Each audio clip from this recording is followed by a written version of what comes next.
Pues estamos en Cita con la Historia, cita con todos ustedes, cita con don Pedro Fernández Barbadillo. Y hoy vamos a tratar el 5º centenario de la muerte de Cisneros, del cardenal Cisneros. Pedro, por supuesto, muy buenas tardes. Hay que ponerle todos los títulos a don Francisco, que se los merece, esos y muchos más. Cisneros es uno de los grandísimos personajes de la historia de España, y sin él probablemente la España que hoy tenemos sería diferente.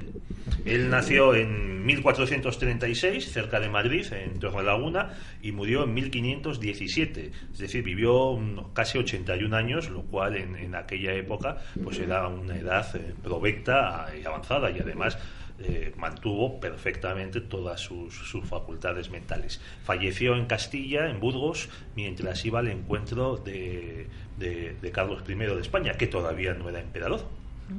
Y tenemos con nosotros a... Bueno, hoy nos acompaña el padre Juan Miguel Pein. Padre, muy buenas tardes. Buenas tardes. Bueno, el padre Juan Miguel Pein es delegado cultural de la diócesis de Alcalá de Henares. Eso es, está muy bien. Bueno, sí que me gustaría saber, para empezar, qué está haciendo la diócesis, o qué están haciendo para mantener o recuperar la figura del cardenal Cisneros.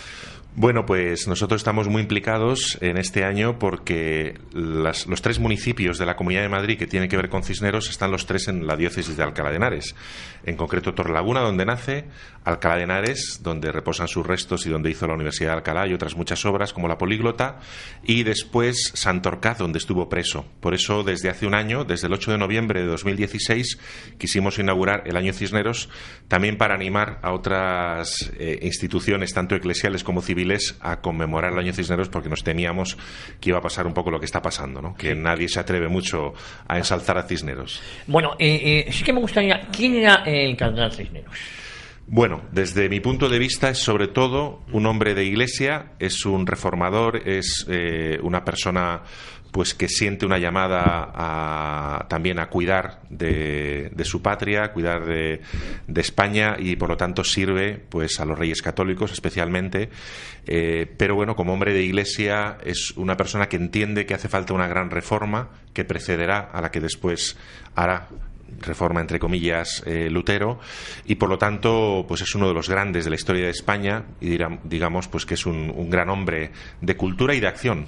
A mí me gustaría, antes de que Pedro entrara al trapo, siempre se dice que en España, entre otros muchos motivos, pero para simplificar la cuestión, no tuvo éxito la reforma de Lutero, o la mal llamada, o la herejía de Lutero, para que nos entendamos, gracias a que el cardenal Cisneros en su momento tomó las medidas oportunas, ¿no? Se adelantó a su tiempo, quizás, ¿no? Pues en gran parte. Es verdad que Cisneros sigue la huella de lo que ya habían comenzado los reyes católicos, especialmente la reina Isabel, que ya estaba muy preocupada y había comenzado la propia reforma de las órdenes religiosas, y sobre todo una tradición anterior, ya desde finales del siglo XIII, siglo XIV y XV, que es sobre todo la reforma de la observancia en España con Villacreces, con San Pedro Regalado, ese convento de la Aguilera cerca de Aranda de Duero, que son los primeros que se preocupan por la reforma de las órdenes religiosas. Después vendrá la reforma del clero tan necesaria.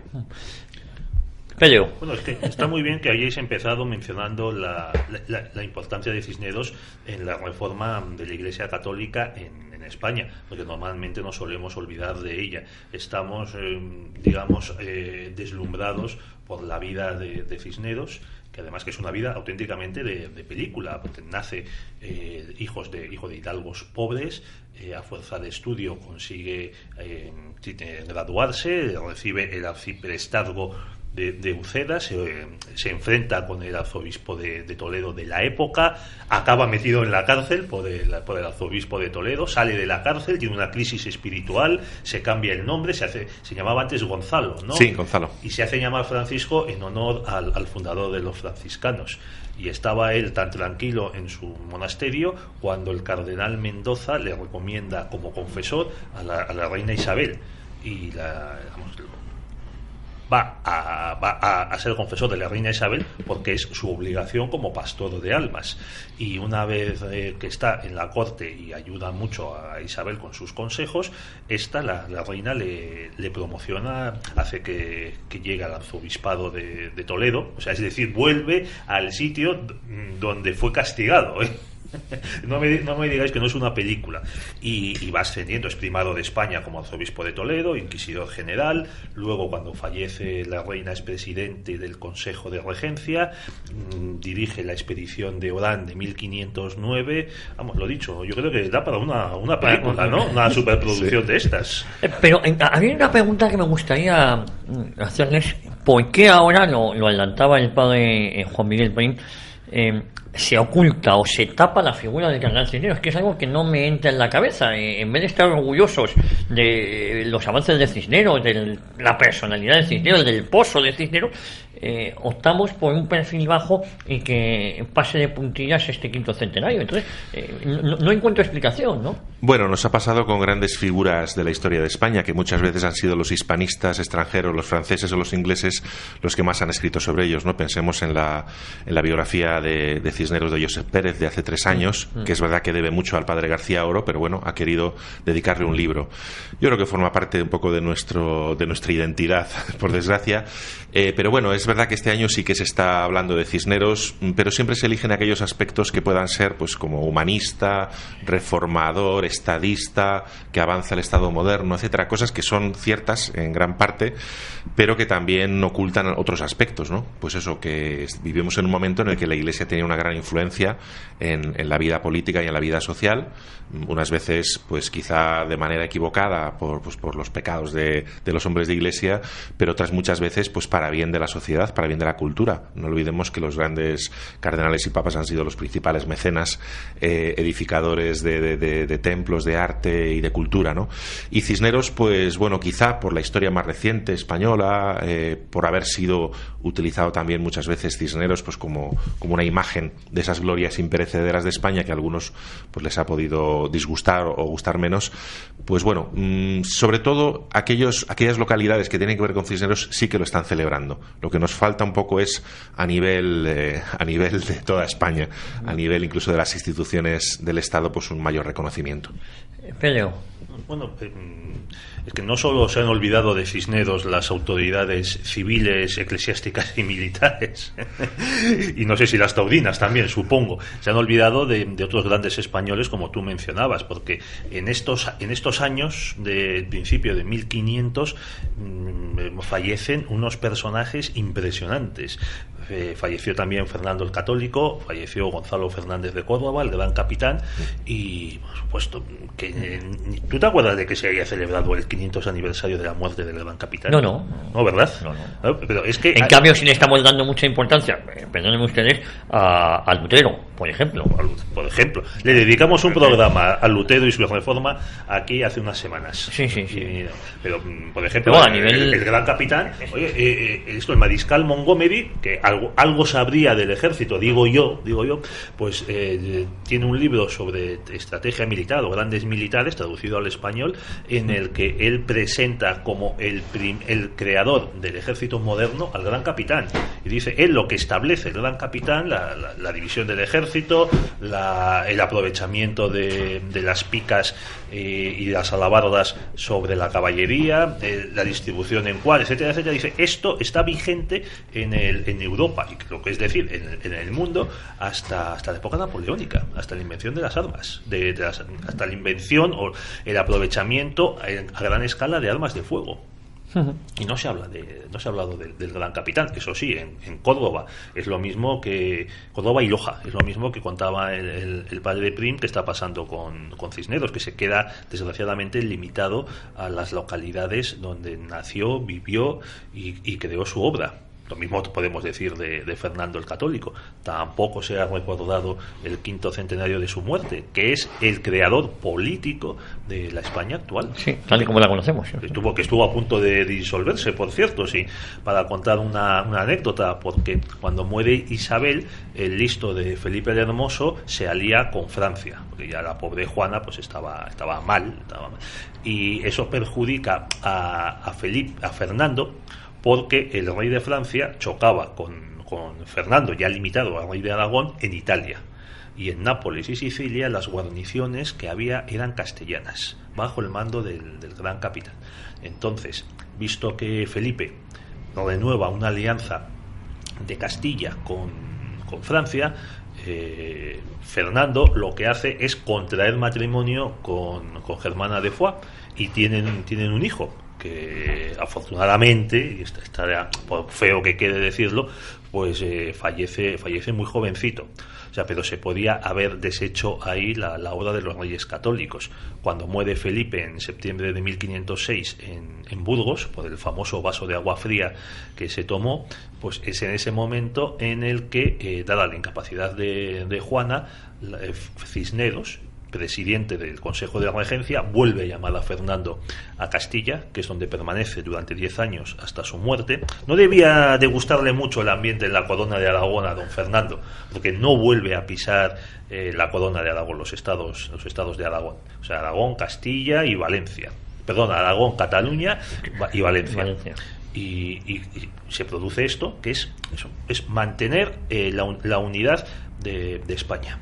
Entonces, ya cuando fallece Fernando, viene Carlos como rey titular de toda España. Una de las grandes labores del cardenal Cisneros, ¿cuál resaltaríamos? Bueno, podríamos decir la creación de la Universidad de Alcalá, que no es solamente una universidad más dentro de España, ya existía Salamanca, existían otras universidades, pero es la gran universidad de la que van a salir pues los grandes personajes del siglo de oro español, muchos de los literatos, muchos de los teólogos que participarán después en el Concilio de Trento, muchas personalidades que allí se forman, que van a ser después superiores de órdenes, obispos, incluso que van a ir a América, como los primeros misioneros que envía Cisneros, tanto los propios franciscanos como después dominicos y jerónimos.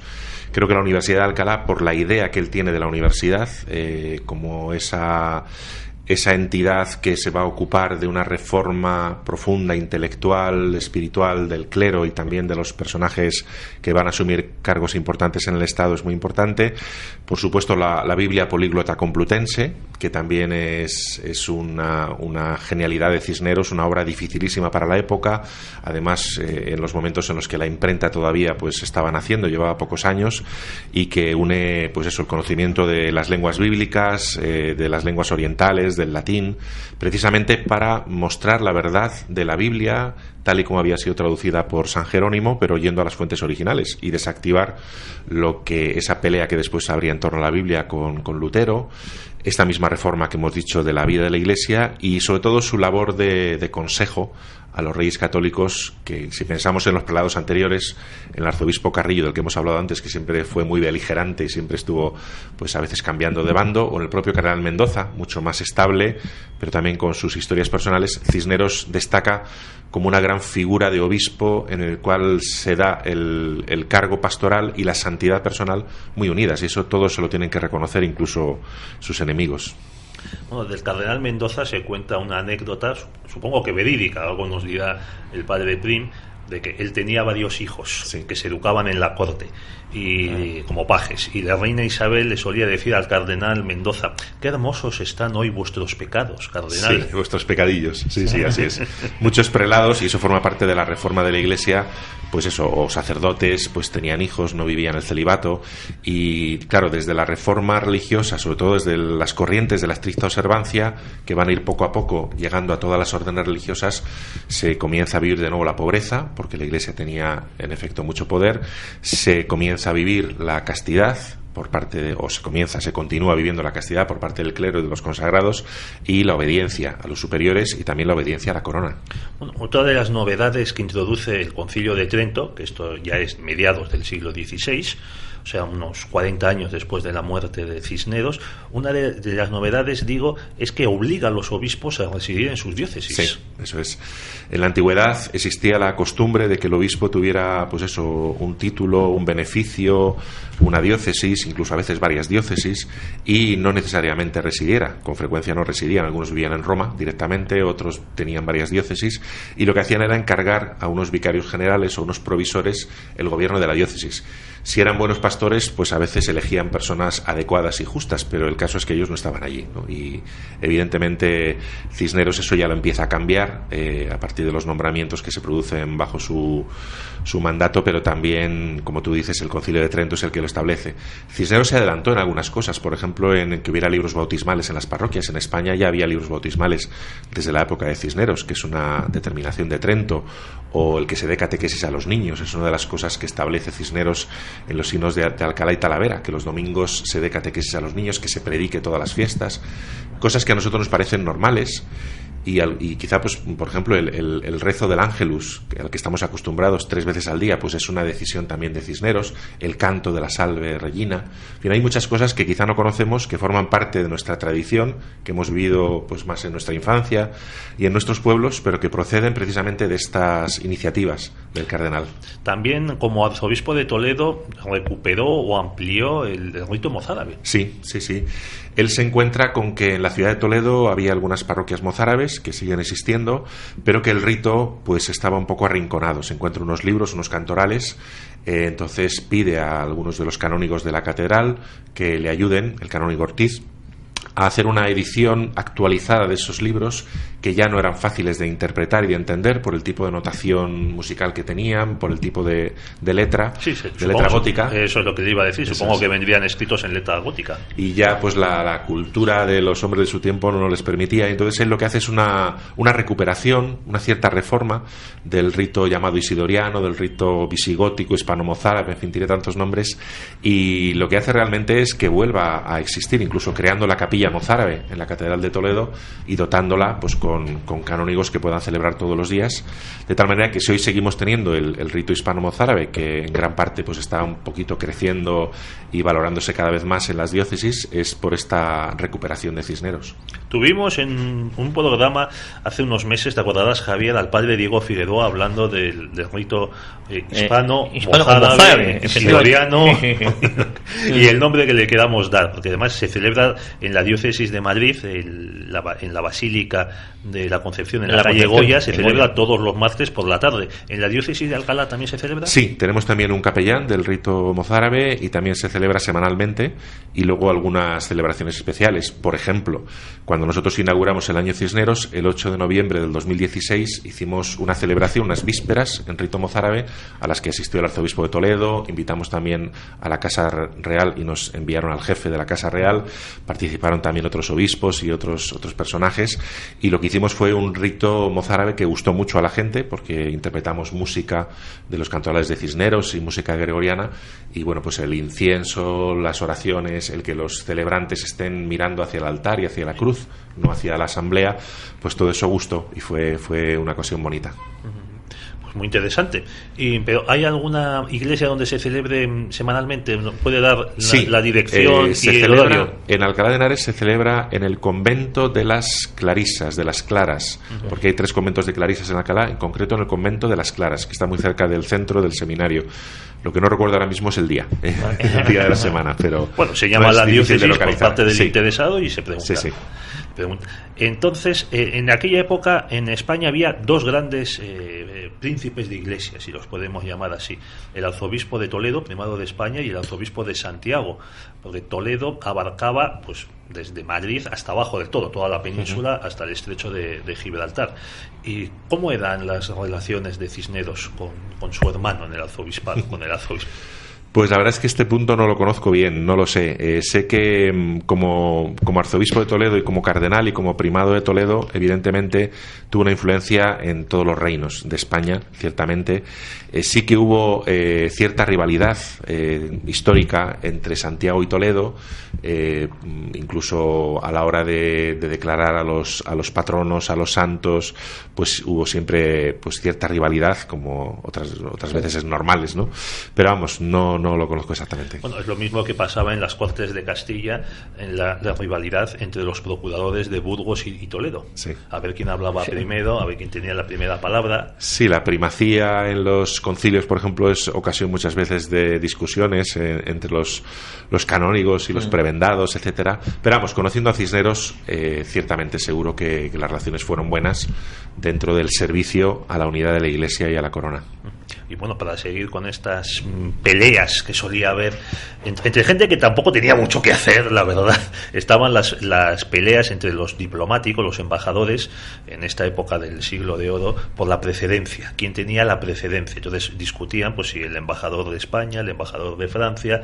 Había cortes en las que no estaba uno de los dos embajadores, porque el monarca tenía preferencia o daba la precedencia al otro. Entonces había orden del rey de no ir a no ser que se te diesen la precedencia. Y como no era, pues no iba. Por ejemplo, hubo épocas en las que los reyes de Francia no tenían embajador en Viena, en la época de los Austria españoles, porque el Habsburgo de Viena daba precedencia al embajador de su hermano o de su primo o de su pariente de España, y viceversa. Entonces también en Londres pasaba, pues los reyes ingleses, para fastidiar a los españoles, daban precedencia al embajador de francés. Sí. Pero bueno, luego esto con el tiempo, por ejemplo, una de las aportaciones del Congreso de Viena, que todavía existen, de 1815, es que se acepta por todas las potencias que el decano del cuerpo diplomático sea el nuncio apostólico, y en ausencia del nuncio, pues que sea el diplomático de más antigüedad en el puesto. ¿Qué queda ahora o qué podemos recoger de esa herencia del cardenal Cisneros? ¿Qué queda ahora? ¿Cuál ha sido su influencia en la Iglesia actual? Bueno, yo creo que en la Iglesia actual nos enseña que toda verdadera reforma de la Iglesia, en definitiva, o reforma también social o política, debe comenzar por el mismo que ve los defectos, ¿no? Es decir, que la reforma comienza por uno mismo, ¿no? Ese reclamo que había en la época de Cisneros de que hacía falta una reforma, como se solía decir, in capite et in membris, ¿no? Desde la cabeza hasta el último de los cristianos. Cisneros la comienza por sí mismo, abandonando sus cargos en el obispado de Sigüenza, siendo protegido el cardenal Mendoza, para retirarse a la Salceda, como se ha recordado antes, como franciscano, ¿no? Parece que abandona toda carrera eclesiástica, todo prestigio personal, pero luego vuelve a entrar en la historia, en la esfera pública, precisamente reclamado por la reina Isabel, y después con los siguientes cargos, ¿no? Yo creo que porque vieron que él no tenía una pretensión personal, ni de enriquecimiento ni de poder. Justamente por eso podía ser un buen gobernante, como lo fue también Hernando de Talavera, Jerónimo en Granada. Yo creo que eso lo podemos aprender, ¿no? Que la Iglesia, que siempre está necesitada de reforma, debe comenzar por ella misma, ¿no? Después también, yo creo que para nuestros políticos y gobernantes es muy importante el uso que hizo del poder Cisneros. Jamás se enriqueció personalmente, jamás favoreció a familiares suyos, intentó gobernar con absoluta equidad, incluso a veces frenando algunas propuestas de la reina, es decir, sin miedo a enfrentarse con cualquier persona, y buscando siempre, pues eso que hoy llamamos tanto el bien común, ¿no? Pero que hay que concretarlo, pues en los nombres de las personas, ¿no? Cisneros además hizo muchísimas obras de caridad, de beneficencia, en atención a las mujeres sin medios para casarse, doncellas, nobles, ayudando a los pobres con su propio dinero, en fin, y sobre todo la obra de cultura, que yo creo que también es una de las tareas pendientes de la Iglesia española, ¿no? Continuar con esa labor cultural que Cisneros sí supo hacer, por ejemplo, en las ediciones. Él hizo imprimir muchos libros en España de santos, de reformadores, bueno, desde el mismo Savonarola hasta Catalina de Siena, hasta las obras de Ramón Llull, obras de los filósofos como Aristóteles. En fin, él es una persona que se da cuenta de que para poder mejorar y poder crecer hace falta leer buenos libros, y se ocupa de eso, se ocupa de las imprentas y de las ediciones, y además los regala de su propio bolsillo a los monasterios. En fin, son tantas los aspectos que podríamos destacar de él. Bueno, es que sobre la situación de la Iglesia hay que tener presente que el cisma de Occidente, que supuso que hubiese 3 papas a la vez en España, en la cristiandad occidental, no hablamos de la cristiandad oriental, que ya estaba escindida pues desde el siglo XI, me parece. Pues claro, el cisma de Occidente se cierra en 1417, en el Concilio de Constanza, y Cisneros, repetimos, nace en 1436, es decir, solo 20 años después de este episodio tan lamentable para la Iglesia. Es decir, que da quedaban ahí unos residuos y unas malas costumbres. Yo le quería preguntar que nos diese más detalles sobre qué es exactamente la Biblia políglota. Bien, porque se habla sí, mucho de ello, sí. Pero claro, dice, bueno, estaría en inglés o algo así. Pues bueno, tenemos que tener en cuenta que hasta el nacimiento de la imprenta el acceso a la Sagrada Escritura estaba limitado a los códices y a los manuscritos que normalmente tenían los monasterios, es decir, o las copias que había en las parroquias. O los cabildos. O los cabildos, en efecto, que tenían siempre pues una buena biblioteca, un buen armario con buenos libros, ¿no? Pero a partir de la imprenta comienzan a difundirse versiones de la Biblia. Eso ciertamente era un peligro en la medida en que había que contrastar esas ediciones. Pero Cisneros, sobre todo, pensemos que ya está el humanismo, uno de los colaboradores es Antonio de Nebrija. El propio Erasmo fue llamado, aunque no llegó a venir, para participar en este proyecto. Cisneros lo que siempre tuvo un gran deseo de conocer la Sagrada Escritura en su lengua original, es decir, en el hebreo del Antiguo Testamento o en el griego del Nuevo Testamento, aunque hay algunos que dicen que los evangelios, antes de ser ya redactados finalmente en griego, pudieron estar también en arameo, en la lengua de Jesús. Pues él había estudiado árabe. Él había estudiado árabe cuando estuvo en Sigüenza y después siguió estudiando árabe. Es decir, una persona de estudio y una persona que quería conocer la Sagrada Escritura en su lengua original. Esto también lo dirá después Teresita de Lisieux, cómo le hubiera gustado leer las palabras de Jesús en arameo. Y por lo tanto, él convoca pues a maestros en el griego, hace venir algunos desde Creta, desde Grecia, convoca a judíos conversos pues para que puedan trabajar el hebreo, convoca a los grandes latinistas, humanistas de su época para hacer una edición políglota, significa en varias lenguas, en el que hay una serie de columnas en las que encontramos el texto hebreo, el texto de la Septuaginta, que es la traducción que hace San Jerónimo de la Biblia al griego, el texto de la Septuaginta es el trabajo que hacen los sabios griegos, los 72 antes de Cristo, la traducción al latín de la Vulgata de San Jerónimo y otras versiones que encuentra en códices y manuscritos, de tal manera que con una sola mirada, de manera sinóptica, se pudiera ver cómo se habían ido traduciendo a las diversas lenguas los textos originales, para de esa manera ver las variantes, ver qué es lo que decía el original. Es una obra científica realmente y sobre todo una obra en la que Cisneros invirtió muchísimo dinero para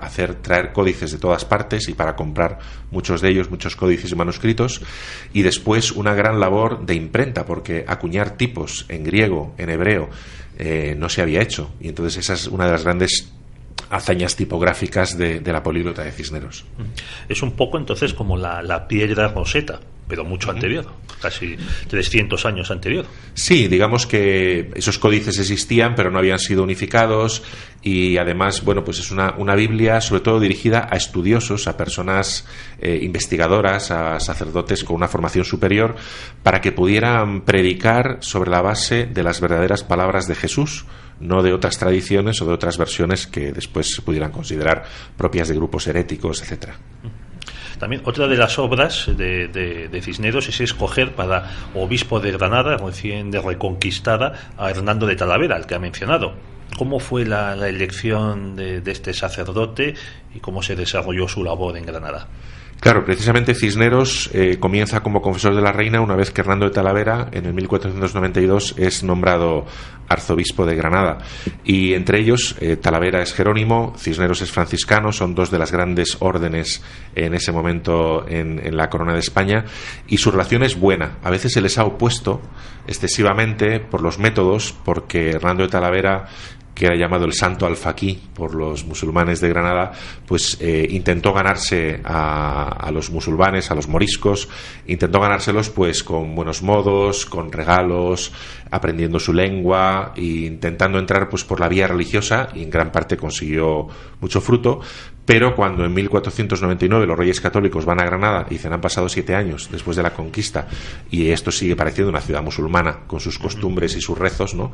Lo que suenan aquí son los minaretes, llaman a Cisneros, y Cisneros va a apoyar a Hernando de Talavera. Es verdad que con un estilo un poco más rígido, con un estilo un poco más político, diríamos. Un poco más político, pero también inteligente, porque es algo que también hará después en América con sus primeros misioneros. Es decir, Cisneros comprende que hay que ganar la cabeza, es decir, que hay que llegar a los líderes de esos grupos musulmanes, intentar ganarlos a la fe cristiana, a veces con regalos, a veces con elogios, y otras veces pues con cierta mano dura. Pero es verdad que también esta mano dura se tuvo que aplicar sobre todo después de las revueltas que hubo en las Alpujarras, en la ciudad de Granada, y entonces ahí sí que intervino también, por así decirlo, el Estado, ¿no? Hoy en día los historiadores dicen que no hay que contraponer tanto a Hernando de Talavera y a Cisneros, aunque es verdad que sus métodos fueran un poco diferentes. Yo, si les parece, vamos a hacer una brevísima pausa, volvemos de inmediato, continuamos hablando del quinto centenario del cardenal Cisneros con el padre Juan Manuel Pein, delegado de Cultura de la Diócesis de Alcalá de Henares, y por supuesto con don Pedro Fernández Barbadillo. Volvemos de inmediato, no se mueva nadie, ¿eh? ¿Quieres jugar al golf y ser socio de un club de golf? Es el momento. Llámanos al 91 630 0820. Ven al nuevo Club de Golf de Madrid, en Las Matas. www.ncgm.es. Nuevo Club de Golf de Madrid. Conoce nuestras instalaciones y nuestra escuela. Organizamos tu torneo con las mejores ofertas. Tienes toda la información y las tarifas en nuestra web www.ncgm.es o llámanos al 91 630 0820. Nuevo Club de Golf de Madrid. Mucho más que golf.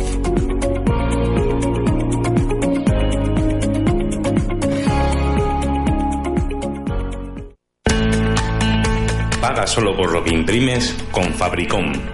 En Fabricom te asesoramos sobre la impresora más adecuada para tu empresa, la mejor tecnología pero sin tener que comprarla. Incluimos todos los servicios y consumibles para que empieces a ahorrar con nosotros. Visítanos en www.fabricom.es o llámanos al teléfono 91 157 1770. Fabricom.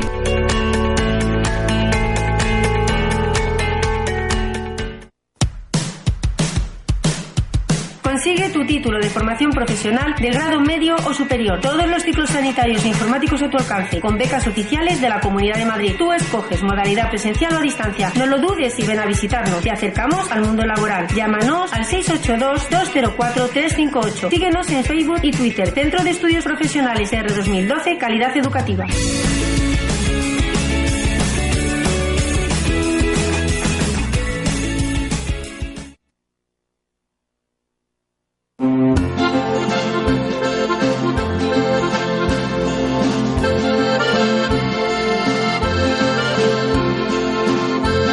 Bueno, pues ya estamos de vuelta en Cita con la Historia, cita hoy con don Pedro Fernández Barbadillo, como siempre, y con el padre Juan Miguel Pein.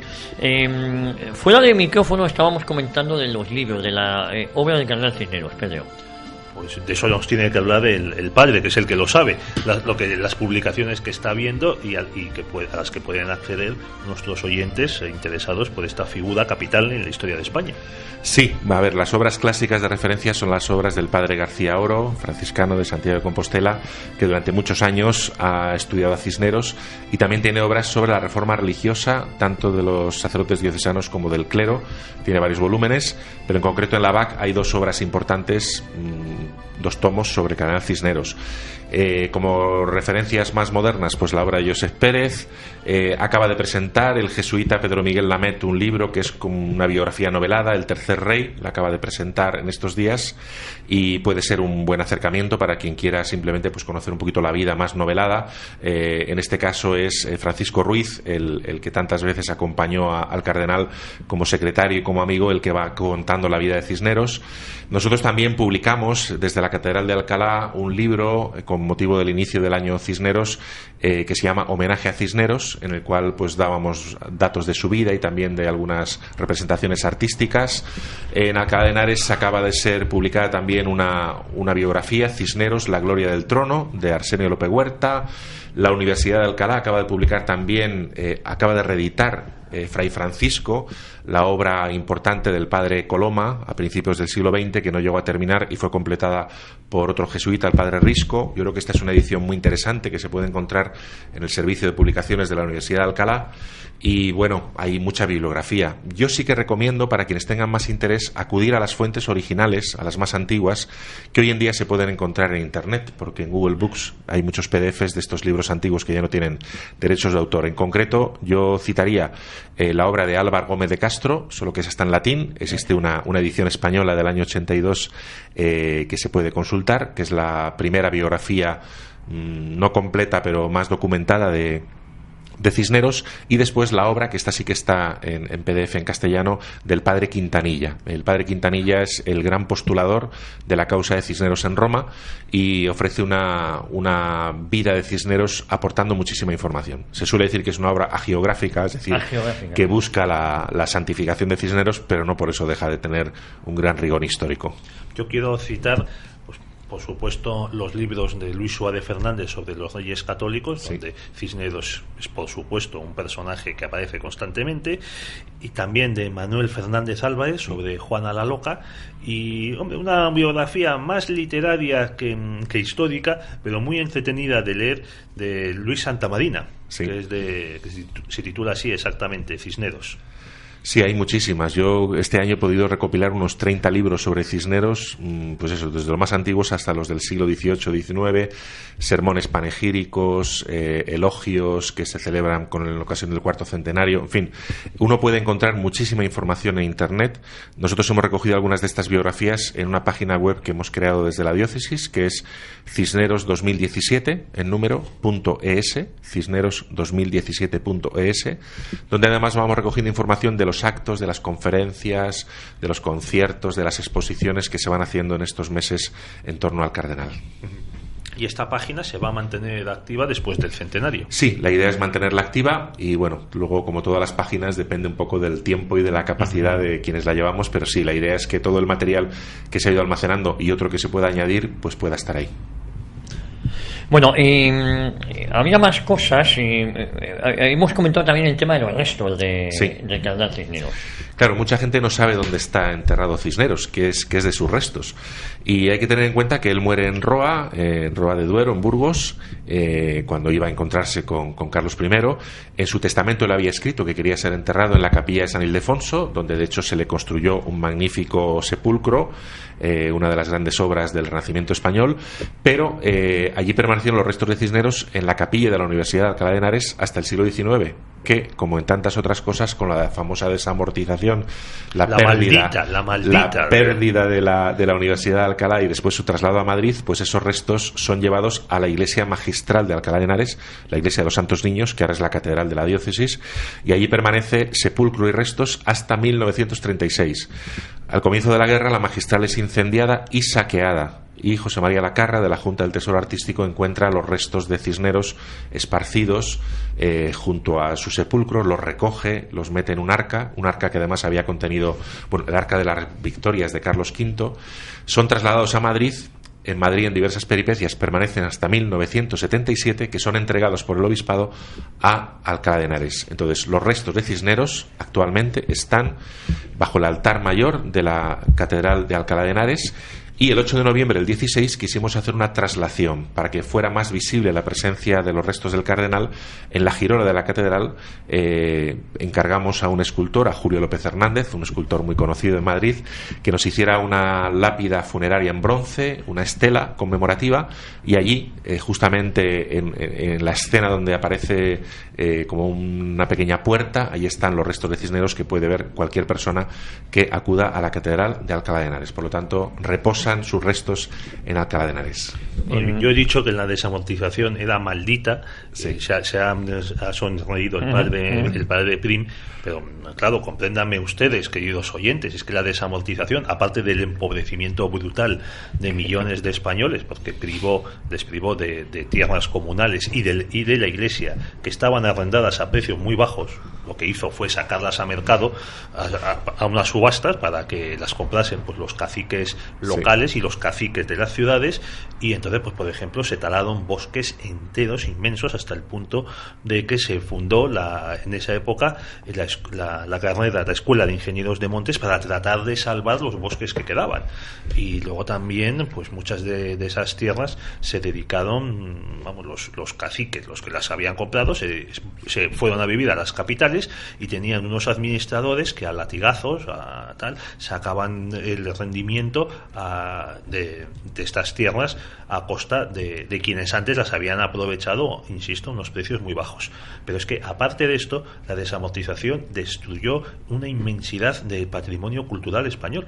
En Alcalá de Henares es muy evidente con la universidad, que llegó a ser una fábrica de gusanos de seda, que se empezó a desmontar, y se dio en Alcalá de Henares un fenómeno que yo creo que es único en España, un poco lo de Fuenteovejuna, ¿no? Y es que se creó la sociedad de condueños, que fueron vecinos de todos los estamentos sociales, desde la iglesia hasta los comerciantes, pasando por el ayuntamiento y los obreros, para comprar los edificios que habían sido universidad y mantenerlos, al menos desde el punto de vista arquitectónico, para que un día pudiera volver a la universidad, que es lo que pasó después, ya en el siglo XX. La sociedad de condueños fue creada por esa iniciativa popular de los habitantes de Alcalá para no perder la universidad, que era uno de sus grandes tesoros.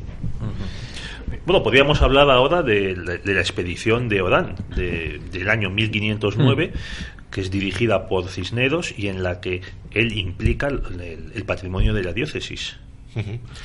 Sí, sabemos que ya Cisneros, cuando era provincial de los franciscanos de Castilla, estando en Gibraltar, tuvo el deseo de pasar a África, como tantos otros franciscanos y otros santos también, y bueno, no pudo hacerlo. Su África estaba en ese momento en España, pero sí que ya al final de su vida se incorpora esta gran hazaña, en la que fue él, evidentemente con dinero personal y con dinero del arzobispado de Toledo, el que consiguió arrastrar también al rey Fernando, que no tenía muchas ganas, y además las arcas estaban bastante vacías después de Granada y de otras batallas, ¿no? Y sí, realmente conquistar Orán, luego se conquistarían Bujía y Trípoli, y bueno, pues con esa idea de conversión, de extensión de la fe, y también de controlar uno de los grandes puertos del Mediterráneo, que desde luego desde ese gran puerto de Orán, pues ponía en peligro también el comercio de todos los reinos de cristianos. Es que era uno de los centros de piratería berberisca, Orán, y hay ahí un interés, como dice el padre, de difundir la fe, pero también de eliminar esta piratería que asolaba las costas, no solo de la península ibérica, sino también de Francia y de Italia. Es que hacía unos 20 y tantos años en que los turcos habían dado un susto descomunal a Europa en la toma de Otranto, en Italia, en 1481, que además pasaron a degüello a docenas de cristianos que no quisieron apostatar. Incluso hay una fiesta en el calendario que son los mártires de Otranto. Entonces también hay que entender que confluyen estos dos factores, el factor, digamos, de expandir la fe y el factor defensivo de la cristiandad ante los ataques por un lado de los turcos y por otro lado de los bereberes. Sí, yo creo que hay que entenderlo, pues eso, en la idea de cruzada que tenía en ese momento la Iglesia, que tenían los reinos europeos, pues eso, de conquistar las almas para Cristo, como después también se intentará en América, con todos los aciertos y también algunos abusos, y bueno, pues pensar que lo que se estaba haciendo era eso, cristianizar y favorecer la expansión del cristianismo y de la salvación de las almas. Ahí es donde viene la famosa frase que se le atribuye a Cisneros de que le gusta tanto el olor de la pólvora como el del incienso. Me parece un poco exagerada conociéndole, pero bueno, quiere decir que era de los cardenales y arzobispos que eran capaces de remangarse, y si había que ir a la guerra, pues se iba, ¿no? Él no participó directamente, sino que se quedó en un monasterio rezando durante la conquista de Orán, y ahí es donde acontece ese fenómeno que equipara un poco a Cisneros con Constantino y también con Josué en el Antiguo Testamento, ¿no? Cuando dicen que el sol parece que se detuvo porque hubo mucha luz para poder realizar la batalla, y entonces en muchas representaciones de Cisneros aparece con el sol de Orán, pues como nuevo caudillo, como con la cruz que aparece también en lo alto, como la cruz de Constantino. En fin, un poco ya la simbología propia de las victorias religiosas. Es que Cisneros tenía 73 años cuando se lanza la campaña de Orán. O sea, con esta edad, que incluso hoy mucha gente lo que piensa es en ir a jugar al golf o en tomar el aperitivo, Cisneros estaba ya pensando en expandir la fe y en liberar a los españoles del azote de la piratería. y con una vida muy frugal, muy ascética, como sabemos que él siempre llevó, por lo tanto, pues con las fuerzas físicas menguadas por su ascetismo, porque es conocido también ese aspecto de Cisneros, ¿no? Que siempre vestía el hábito franciscano, que después por un breve del Papa pues se vio obligado a llevar los hábitos cardenalicios, pero que no se quitó el traje franciscano ni el cordón, que iba descalzo, que dormía pues en el suelo o en una tarima que tenía debajo de la cama, que comía hierbas, en fin, una vida personal muy austera de fraile franciscano de la estricta observancia, aunque estuviera en lo más alto del poder eclesiástico de la época. Hay otra frase que se atribuye a Cisneros. Creo que fue cuando un embajador francés le exigió por indicación de su monarca, no me acuerdo si era algo relacionado con la reciente conquista de Navarra, una disputa sobre plazas, y Cisneros le mostró unos cañones y unas tropas. Y unas tropas, y dijo, estos son mis poderes. Abre el balcón, señala la plaza y estos son mis poderes.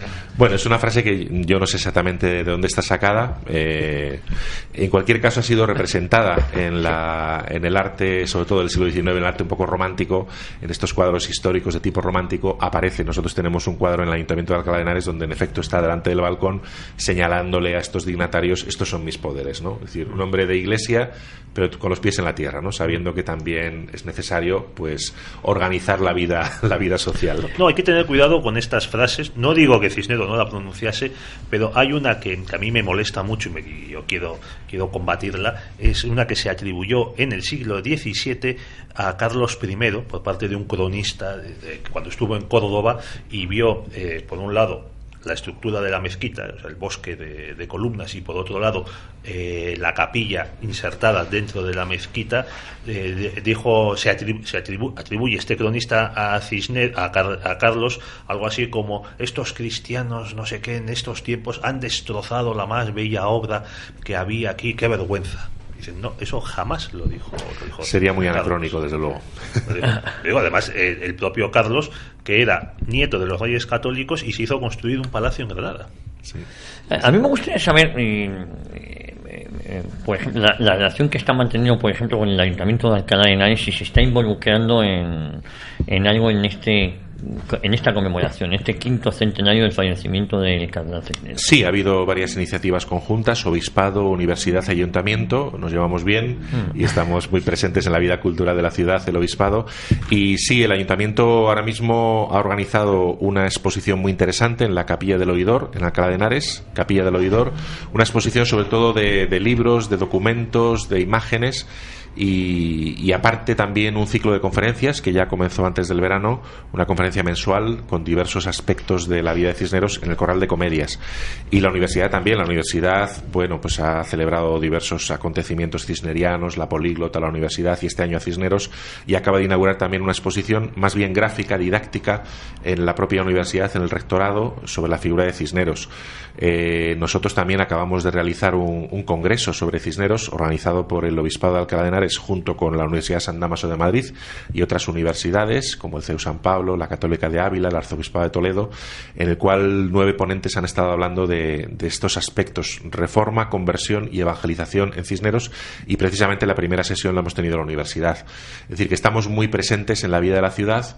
Ya fuera de Alcalá pues nuestras fuerzas no alcanzan tanto, pero bueno, hace ya unos meses lanzamos una aplicación para móviles y tabletas, tanto para Android como para los dispositivos de Apple, que se llama Ruta Cisneros, donde se va informando de todas las actividades, pues desde la villa de Cisneros en Palencia, de donde viene el apellido, hasta Roa, pasando por Alcalá, Toledo, Sigüenza, en fin, las grandes ciudades que tienen que ver con Cisneros. Por lo tanto, sí que hay una presencia y sí que hay una implicación en la vida de la ciudad. Ruta Cisneros se llama la aplicación. Ruta Cisneros, la app, sí, ¿no? muy interesante, Ruta Cisneros. Bueno, el profesor Javier Paredes, el catedrático Javier Paredes, está en Alcalá de Henares, viene muy a menudo aquí a las tertulias de Radio Ya, ¿eh? Sí. Le dimos que ha estado por aquí.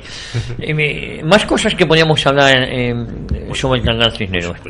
Yo quería preguntarle al padre cómo se implicó Cisneros en el descubrimiento de América con Colón y la evangelización de los indígenas descubiertos.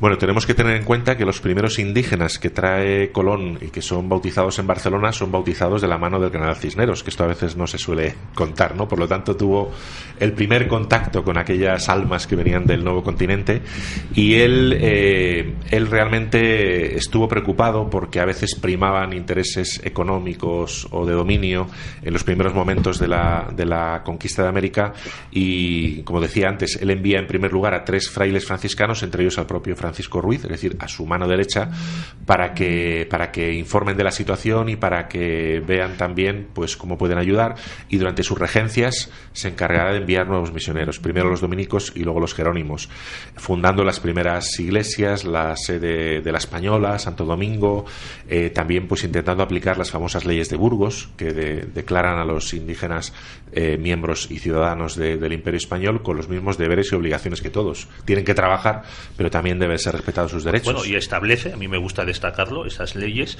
establecen la primera baja maternal legal de la historia. Era para las indias que estaban embarazadas, tenían unos meses de descanso.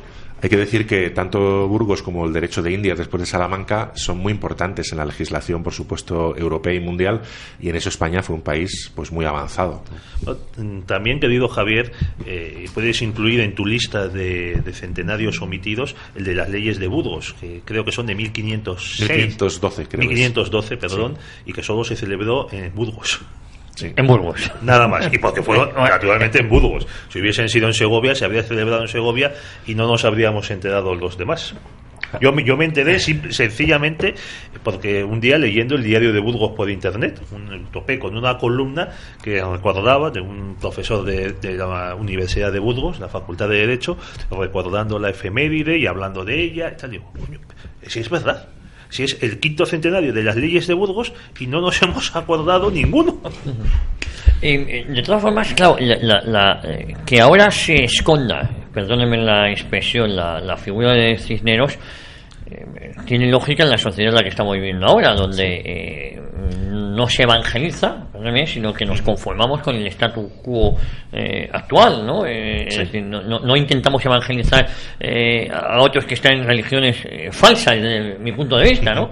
Entonces, claro, tendemos más a aceptar este status quo hay una serie de musulmanes que llegan a Europa, ¿no? En vez de convencer de que la religión verdadera es la cristiana, la católica, ¿no? Se puede compaginar perfectamente la libertad religiosa, es decir, por supuesto, eso vaya por delante. Confiese y crea, que nos viene bien a nosotros y a todos, y al mismo tiempo el anuncio de la fe. Acabamos de celebrar el Domum, quiero decir que la Iglesia en esto sigue siendo consciente de la necesidad de la misión, no solamente como ayuda filantrópica o social al desarrollo, que es importante, sino también como anuncio de la fe verdadera, y esto es evidente que en el siglo XV, en el siglo XVI estaba muy claro y explica muchas de las decisiones, incluso políticas, que asumía la monarquía. No, eso aparecía también en el testamento de Isabel la Católica, la misión de los españoles, en la responsabilidad evangélica en las Indias y también la cruzada en el Mediterráneo para recuperar los santos lugares. Pero fíjense ustedes, estamos en el siglo XXI, hay misioneros en África,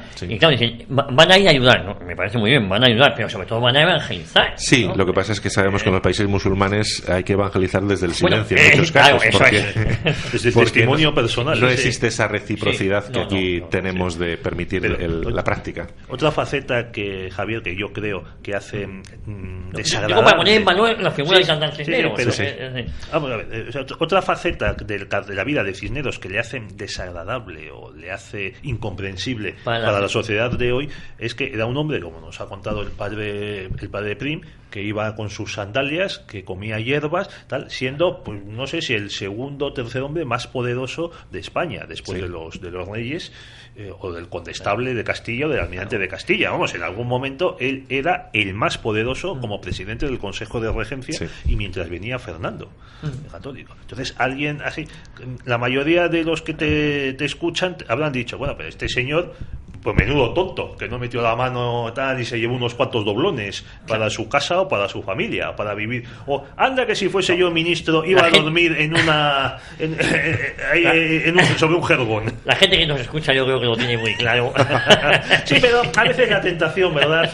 Pero claro, no, tú has dado también una clave, es decir, la política actual, donde hay más casos, o casi me atrevería a decir que más imputados políticos en la calle que en el hemiciclo, claro, la imagen de Cisneros pues es un espejo molesto en el que mirarse, ¿no? Sí. Es que ha sido una expresión que ha usado el Claro. padre de Prim, está muy bien, que era la del bien común. O sea, Cisneros, Claro. Cisneros y toda esa generación de gobernantes que hubo en España, que llega de la mano de los reyes católicos y que dura hasta, yo creo que se puede decir que claramente que dura hasta entrado el siglo XVIII, pensaba mucho en el bien común. Ahora se estaba hablando con el asunto catalán, pues se ha vuelto a hablar de la guerra de sucesión y cómo Carlos II designa heredero a Felipe V, al duque de Anjou. Y entonces, ¿por qué hizo esto Carlos II? Es que no fue una decisión que a él le llegó inspirada o tal, o que él tomó en su coleto sin consultar a nadie. Fue una decisión muy meditada, muy consultada por el Consejo de Estado. También intervino un cardenal, el cardenal Portocarrero, y parece ser que el motivo principal para que Carlos se pronunciase a favor de este nieto de Luis XIV, su gran enemigo de España, era que se pensaba Carlos y también sus consejeros que con un Borbón, con un descendiente de Luis XIV, la integridad de la monarquía y de todos sus dominios estaba más asegurada. O sea, otro ejemplo del bien común. Efectivamente, ¿no? Padre Juan Miguel. Sí, así es. Yo creo que tenían vocación, en el caso de Cisneros, tanto vocación religiosa como vocación política, en el mejor sentido del término, ¿no? Es decir, entender que el uso del poder siempre debe ser para el servicio de todos, especialmente de los más frágiles, a los que hay que proteger, y al mismo tiempo que es la oportunidad también de transformar la realidad a través de la política, a través de la cultura, a través de la religión, y por lo tanto uniendo fuerzas, pues eso, siempre con un código ético, con un código moral que en aquel momento no respondía solamente a las instituciones judiciales o policiales, ¿no? Sino que sobre todo era de conciencia, respondía a Dios. Es decir, Cisneros, que confesaba a la reina Isabel y por lo tanto conocía pues todas las dudas y todas las vicisitudes de la conciencia de la reina tan poderosa, pues su propia conciencia, imaginaos cómo podía estar delante de Dios. Pues nos quedan 3-4 minutos para ir resumiendo, Pedro. Bueno, pues el programa de hoy. propongo una adivinanza. ¿Hay alguna ciudad en el mundo que lleve el nombre de Cisneros? Silencio. Ciudad. Sí. A ver. México. Aparte de la villa de Cisneros en Palencia, en de la villa de Cisneros en Palencia, luego Cisneros en África, ¿no? Villa Cisneros. Villa Cisneros. En la provincia del Sáhara Español. Del Sáhara Español. Y ya no se llama así, ahora se llama Dakhla, eso es. por el ocupante marroquí. Y seguro que en América muchas. Sí, yo estaba pensando más en América, Hispanoamérica, sí. en América. Sí, por supuesto. Bueno, pues recordar de nuevo los en homenaje que se le está rindiendo por motivo de su quinto centenario de su fallecimiento al cardenal Cisneros por parte sobre todo de la diócesis de Alcalá de Henares, de que el padre Juan Miguel Pein es delegado cultural. Eso es. También invito a la gente a ir a Toledo, que acaba de inaugurarse una exposición en la catedral sobre Cisneros. Nosotros hemos prestado algunas piezas como el cáliz y el portapaz y el famoso arca de Carlos V que contuvo sus restos. Y bueno, hay muchas actividades todavía, conferencias en estos últimos meses del año, y sobre todo invitar a la lectura, porque solo se puede amar lo que se conoce y solo se conoce lo que se ama. Entonces yo creo que acercarse más a la vida de Cisneros, conocer más la época, que es una de las épocas más interesantes de la historia de España, y por lo tanto pues eso. Pues eso haremos, padre, acercarnos sobre todo a Alcalá de Henares y a ver si es verdad que para el resto de la sociedad empezamos más a fijarnos en personas como el cardenal Cisneros, que deben ser ejemplo de todos nosotros. Muy bien. Desde aquí reivindicamos su figura. Pedro Fernández Barbarín, un encanto, como siempre, un placer haberte tenido aquí, Muchas gracias. dirigiendo esto. Yo solo presento, tú diriges, Bueno, nos ayudamos mutuamente. Y tener al padre Juan Miguel Pein, pues ha sido un auténtico placer. También para mí, muchas gracias. Muchísimas gracias. Y a todos ustedes, ya saben que les esperamos la próxima semana aquí en Cita con la Historia, Cita en Radio Ya con Pedro Fernández Barbadillo, y seguramente muchas sorpresas.